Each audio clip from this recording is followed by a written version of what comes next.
I'm Frederick Gerten, and I'm the filmmaker. And I'm Leilani Farha, and I'm the advocate. So, Ms. Advocate Leilani, Ottawa, I guess a lot of snow. So much snow. So much snow. Is it? Oh, so much snow. I can't even tell you. So you're a kind of a short girl, so it means that when you walk, people don't see you. Correct. Incognito. Incognito.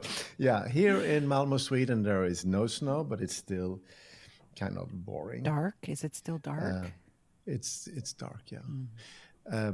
So you've been to press conference today? I just got back from a press conference on a issue totally unrelated to my housing work. Well, not totally unrelated, but last weekend, just now, marks the 1-year anniversary of when my city was occupied by these big trucks, this convoy of trucks.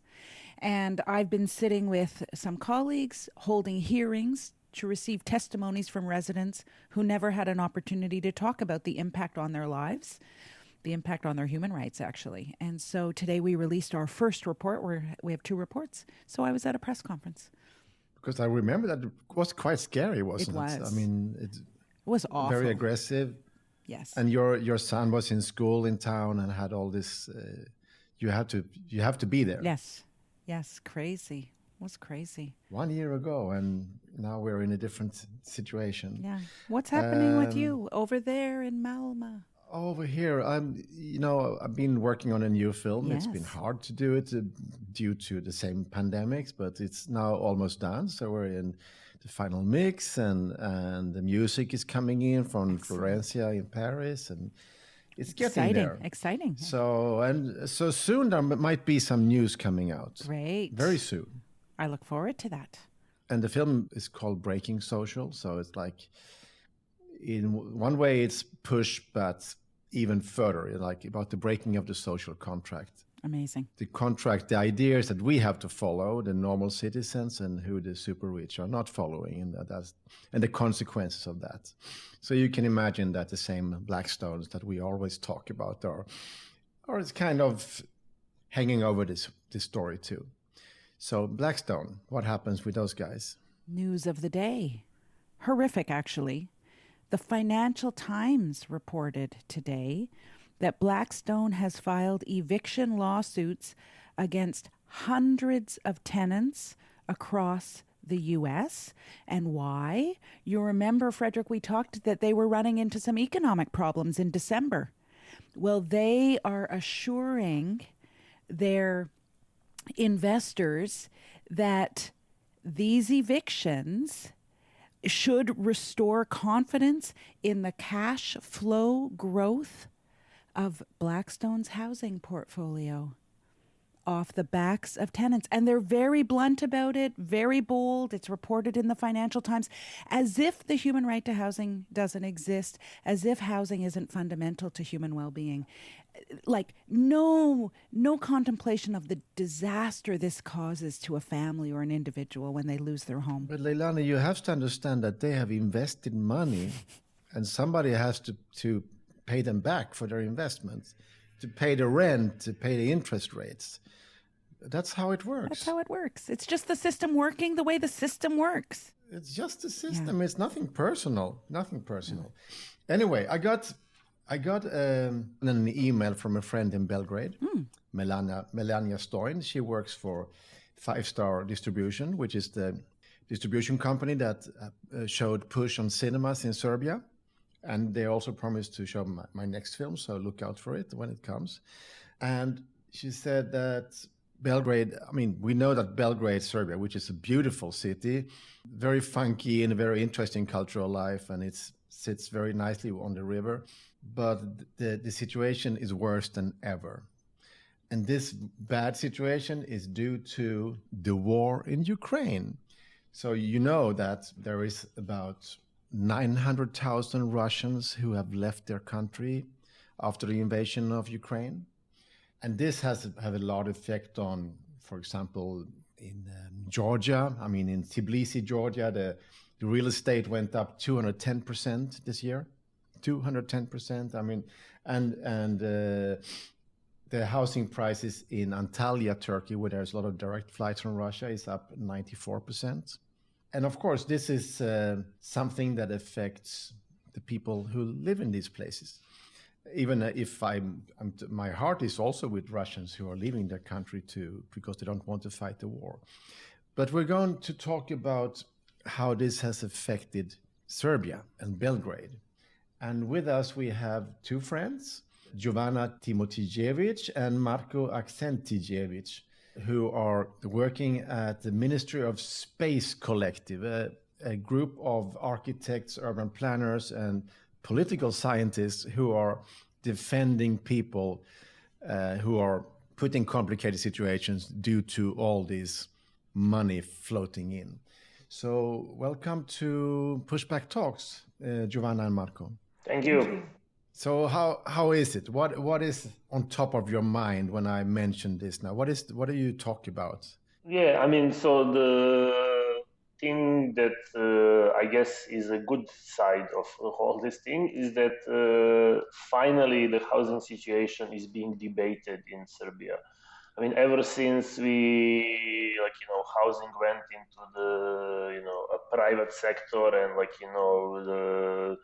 became your own fate, there has been always difficulty to raise the, housing affordability, housing quality, all these as an issue. And this situation, so the estimates is some 180,000 people that arrived to Serbia, predominantly in Belgrade and something in Novi Sad, out of which is 150,000 is Russians, and then some Ukrainians and some Belarusians. And also significantly, I would imagine there is even more people in Tbilisi, but in Belgrade, it's mostly the people from the IT industry.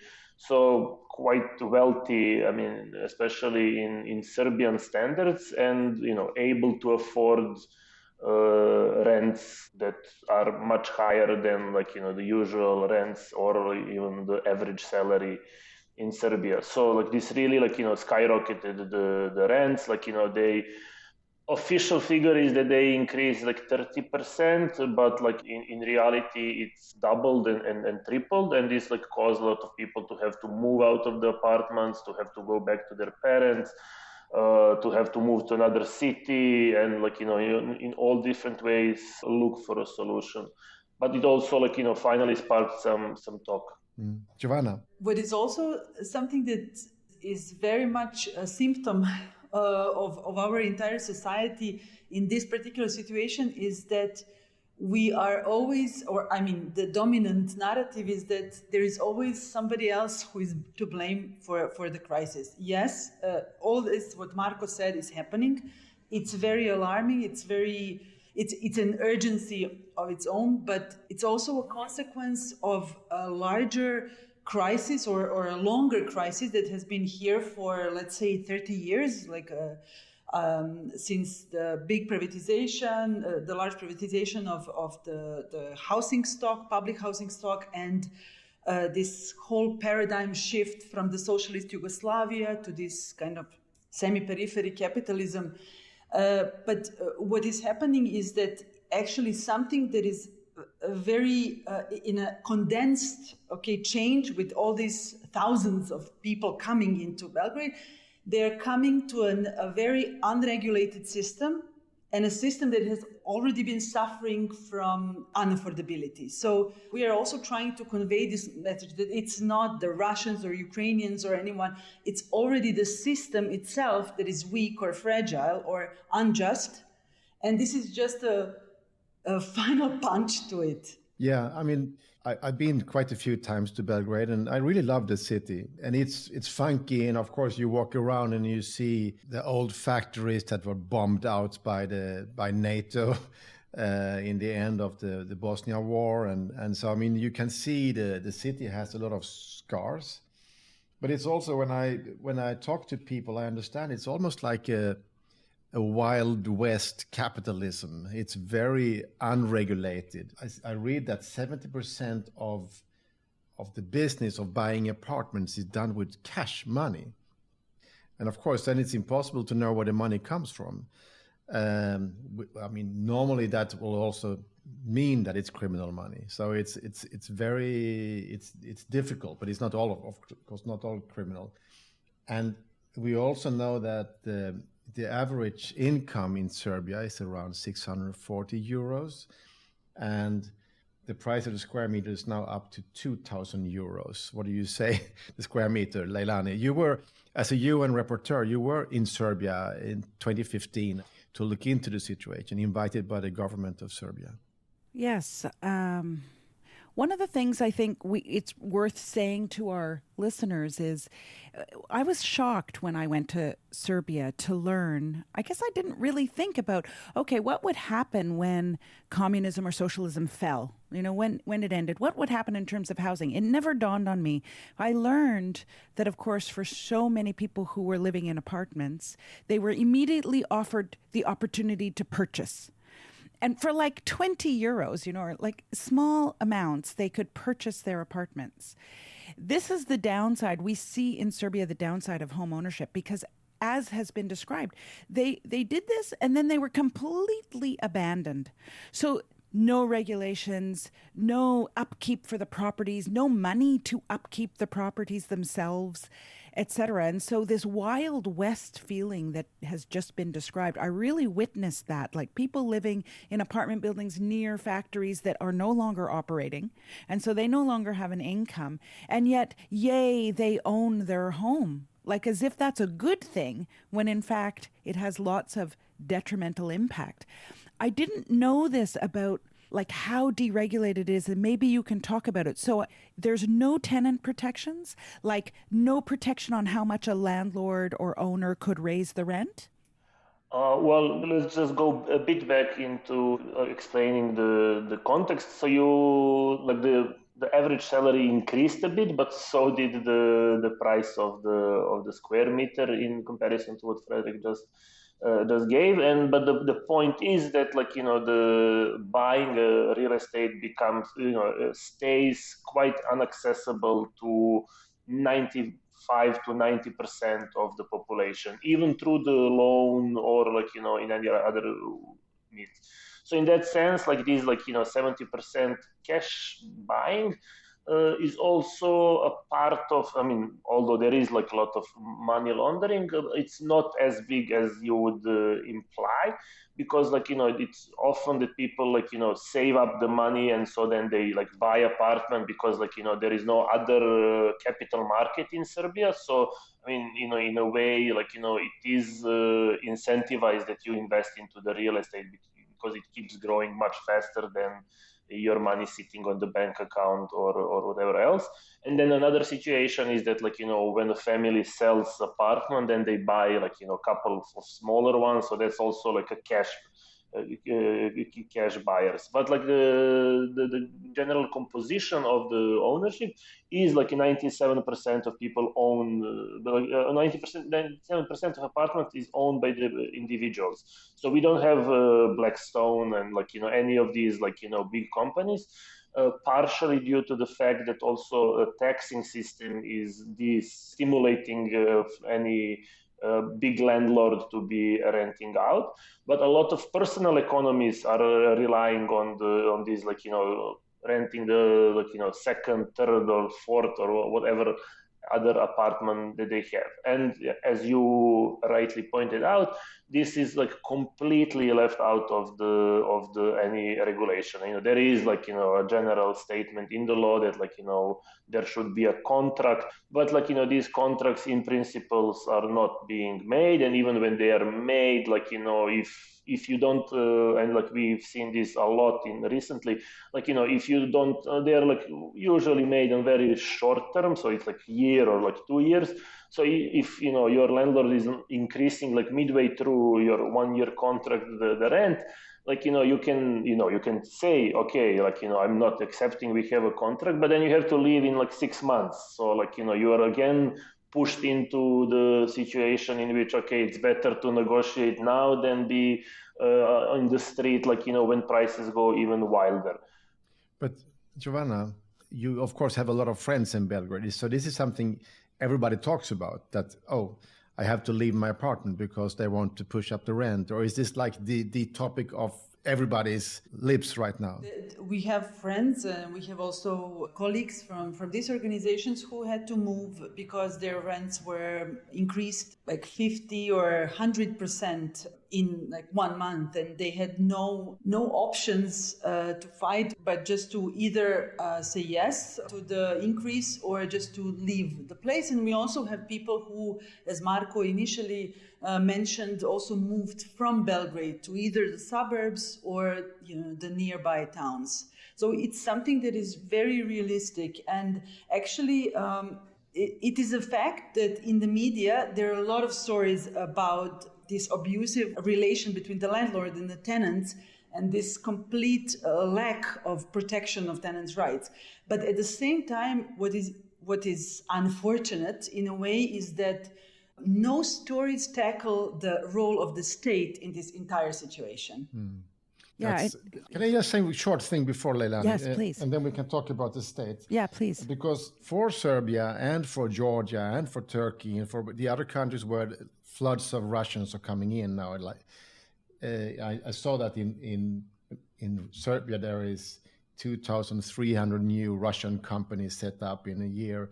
So, I mean, it also means growth and business for the countries, and the economies are growing. And that's fine, of course. And we can also respect the Russians that they want to leave. But if there is this in combination with no protection to the tenants, is of course horrible. Leilani. Yeah, I mean, I was going to talk about the idea of there not being tenant protections is very much about the failure of governments to be accountable to tenants and dwellers. And I think that's exactly what you're talking about, Giovanna, this idea that the state just lets things happen and never, not just like that they might be pointing the finger at bad landlords, bad owners, but never points the finger back at themselves. They never say to themselves, oh, we have human rights obligations, for example, and we need to do something about this situation. The opposite. I mean, from the little I've read, it's like they're inviting in foreign money, Russian money, to actually flood your market. So they're in fact proactively doing what they shouldn't do, and they aren't taking the steps that they should to protect tenants. Absolutely right.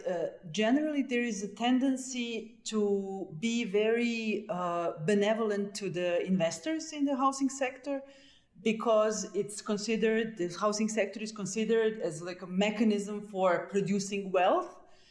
Although, of course, as it happens in capitalism, this wealth is not redistributed equally, to all the citizens. But still, there is a systemic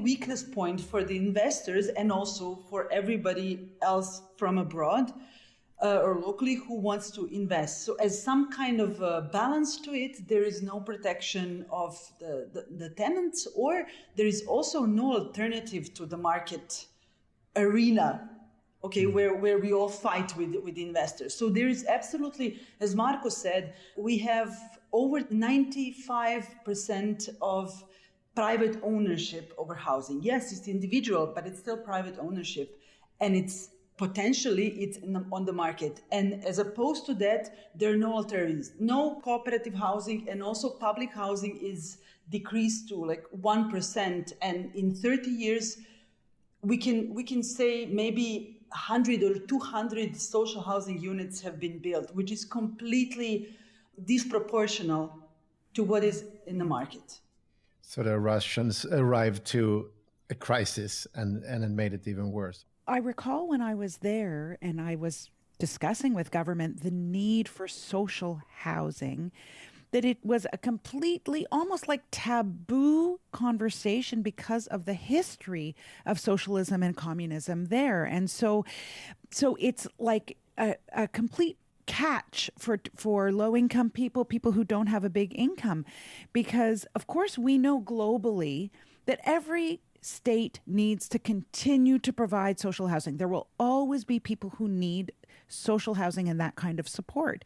And you can't have a political context where it's taboo to talk about that, because those most vulnerable people will fall through the cracks. You can obviously say that capitalism has not been very successful because during the old time, during Yugoslavia era, everybody had a place to live and it was quite decent. Yeah, I mean, very much so. Like very interestingly, so now this housing in affordability is finally something that nobody can ignore. I mean, it's happening, and so even like these different political actors need to have some stand, and then the government, the ruling party, and also like a lot of oppositional parties, and especially those that were in power, from 2000s and up until 10 years ago, they are now all saying how state should build more housing, and this is very cynical because they've all been in the position to do something about this. But now when state actually needs to do something much more imminent and effective to address the situation that a lot of people is in now, that they cannot afford the housing in big cities, and these affects even social mobility, because people cannot now study in Belgrade because if you don't get a student dormitory, that's it. No family can afford to pay almost average salary for a student to co-share the apartment in the Belgrade. So I mean, it's really a huge crisis, which still politicians and state especially are not recognizing to the full extent and taking the serious measures. The only political option that propose a plan that would respond to the current situation is Don't Let Belgrade Drown, which is this political movement that was fighting the Belgrade waterfront project at the time, and now turned into the more of a political party kind of entity that basically suggested to introduce a rent control. Very similar to what exists in the West. I mean, maybe more strict, especially for the proposal. And then this was met this is no, you cannot do this. The private property is the sacred, and and it's again very cynical. The state is at the same time expropriating state, telling you what you can do and what you cannot do with everything else. But once when it comes to renting out your sixth apartment to to somebody who is in the dire need of the roof over their head, this is out of the limit. Marco, you mentioned this action group that was really strong. The protests were really strong about this building of the waterfront development by the river. Whenever I'm in Belgrade, I always bike by the river. It's very beautiful. But then suddenly it shoots up a big investment, really ugly, shitty, horrible, by some Middle East money. So that is like a speculation site. And there was a very strong movement fighting it. But of course, now it's there. But what you're saying is that the same movement is now mounting these claims for a rent freeze and so on. Yeah. I mean, I'm saying, I'm giving you the spectrum of the political parties, and there is only one standing out, and this is the same movement that grew out of the fight against the waterfront, and even the fight against this waterfront project.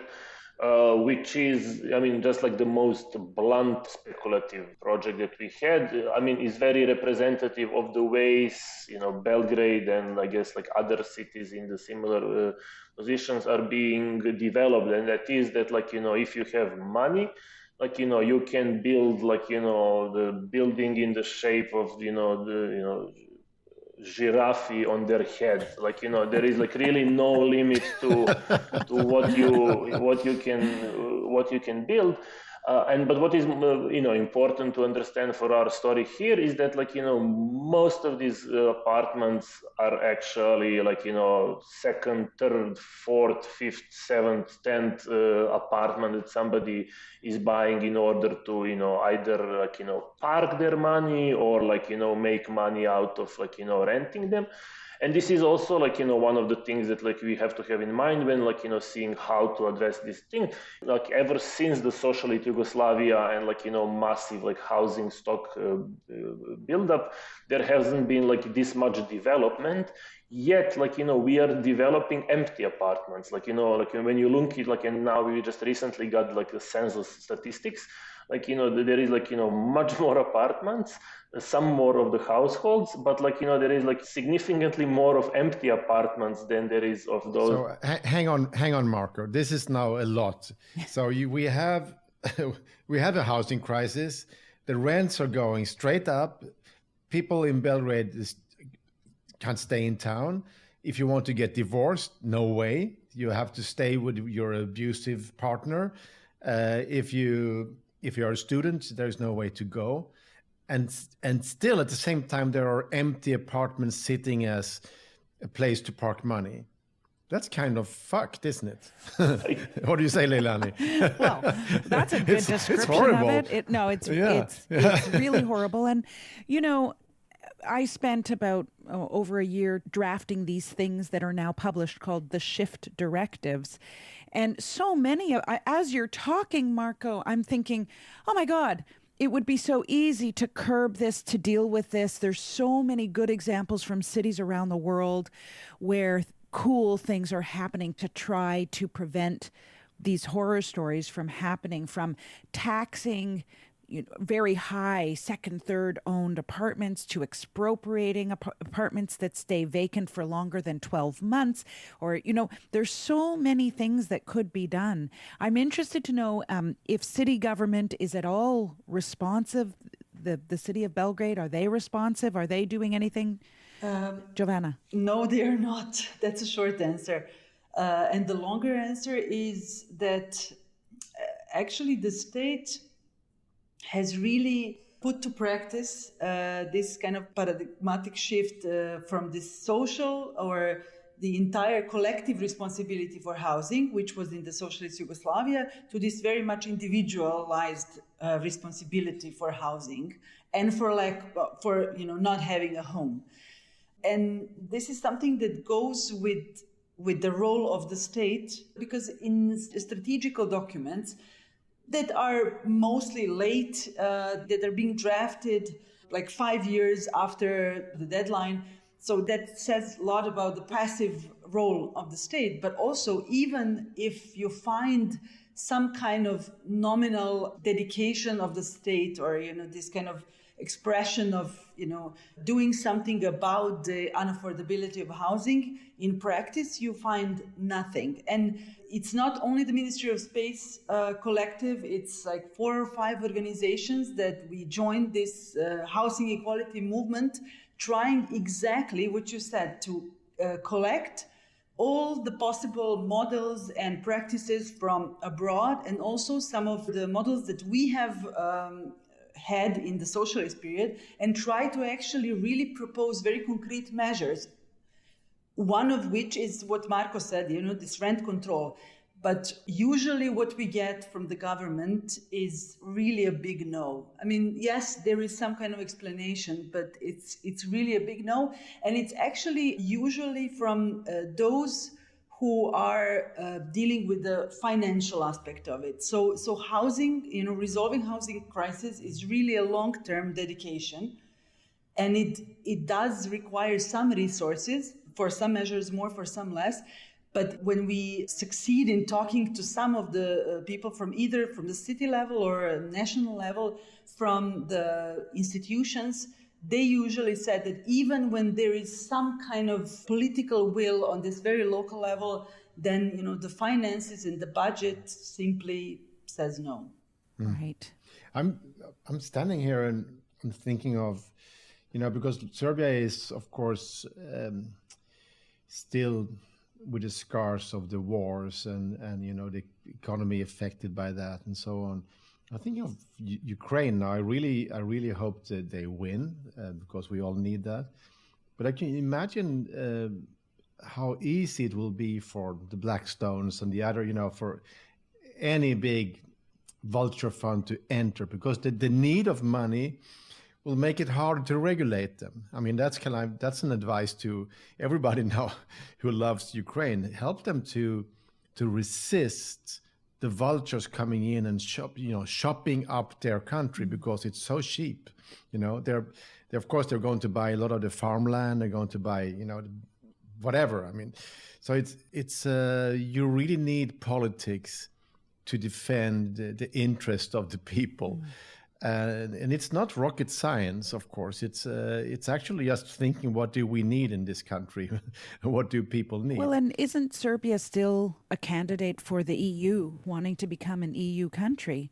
And I mean, in order to be a member of the EU, you're supposed to have the right to housing in your constitution. And presumably you could make very strong arguments that the right to housing is being completely undermined, not at all implemented, and that is one thing that might bar Serbia from becoming a member of the EU. I don't know if it's still active discussion and if it's still active candidacy, and whether, how much weight that would have, because that would require other European countries to then reflect. Right now it's complicated because Serbia still has open doors for Russia. Right. I mean, there are of course, 3 flights a day from Moscow and into Belgrade, and of course. But I mean, EU is not really keen on pushing the right to housing as being the condition for the. Yes. So there is a long list of criterias, and I went through it several of times. I've never seen housing as a concern of the Brussels in these accession talks. But Marco, that's what you need to do. You need to make it a condition. Yes, and we should actually connect you with Kim van Sparentak and this Dutch member of parliament who we had in our podcast also. For housing. So there are some progressive forces. I mean, European Union is a very neoliberal project. Yes. So it's, of course, those things are not high up, but it's happening now that more and more people understand that the right to housing is something that they actually have missed out with, and they need to get back, because it is not only a crisis in Belgrade, it's a crisis in every European city. Yes. And the citizens are suffering, and that's their electorates. And like you mentioned that a lot of your friends are talking about this, the same happens in our countries. Everybody is under stress, even if, of course, the Belgrade situation is totally out of hands. So it's of course it's worse in that sense. So I think we should wrap up, because we've been talking for some time. I'm really happy that you're sharing your stories with us. And Minister of Space, what is the big struggle of the day? Do you have something you could share with us? Yes, we have several fronts, fighting fronts. One, maybe the most urgent or the most current, is actually the master plan of Belgrade, which also indirectly also tackles the matter of housing, but also other privatizations or other aspects of commodification of space, including land.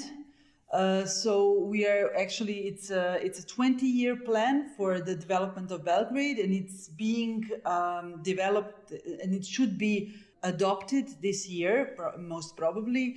And so we are trying to, from the look of it, from the concept of it, it looks as if it's only going to intensify the commodification further when it comes to public services, when it comes to land.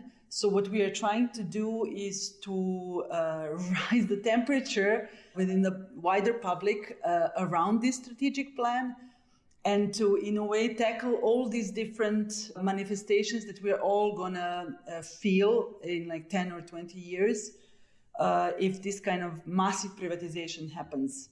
Cool. Feel free to use push in that debate, and of course use Leilani's human rights recommendations to your politicians. Thank you. Thanks for having us. Thank you very much. Good luck to all of us, I guess. Yeah. Yes, exactly. Yeah. Good luck to all of us. Exactly. We need that. And I must say, Leilani, and it is very inspirational to meet people like Marco and Giovanna. And I was in Belgrade showing push, and we were sitting and had a panel. There are so many cool people out in the world fighting for these things. So it's an honor to be able to to let your voices out to our audience, Yeah. our growing audience, because we now have audience in 155 countries. It's a bit crazy. Crazy, but it's fun. it is a real pleasure to hear you speak so expertly about your own country and place, and to be so active in trying to challenge things to make things better. It's inspiring. We're in it together. We're all in it together. So, Leilani, should we just wrap up? We should. What are we normally saying in the end of this Well, show? there's this small question of how we resource this little podcast of ours. Yeah. How do we resource it, Frederick? Yeah, we've been asking people, friends, listener, to join us on something called Patreon. It's a way where you can lock in your credit card, and then they can take $1 a month or $5 a month or 10 or 50 or 3,000. Nobody has done that high, but still, where there is people supporting us, and it's a little contribution. We are still not really surviving on this. So we have, but my company and your company has to provide for this. So please come in and help us out. And it also gives us energy to know that we have friends. Yes. We don't want to be one of those podcasts, Frederick, where in the middle of the podcast, I start telling you about health services that you can purchase or some product you can buy. I've been listening to some podcasts, and sometimes it's really irritating for the corporate sponsorship in the middle of the podcast. So we don't want corporate sponsorship. No. If you have mighty enemies, you need many good friends. That's and right. Please be one of those friends and support us. Leilani, time to put on the snow boots so you can walk out with your dog in the very high snow walls snow out boots, there. snow pants, snow coat, snow hat. Oh my God, poor girl! How can you survive up there? It's like No, it's not I'm easy. going skiing on Friday, and of all the Wow. days, it's going to be minus 22 Celsius. Oh my God! I know. Maybe I need to God, rethink my plans. You can always go to Cuba or something. Much better. Now there's a plan. I'll meet you there. Friend, thank you very much, and see you soon. Pushback Talks. We'll be back, won't we? We'll be back. Bye, Frederick. Bye. See you.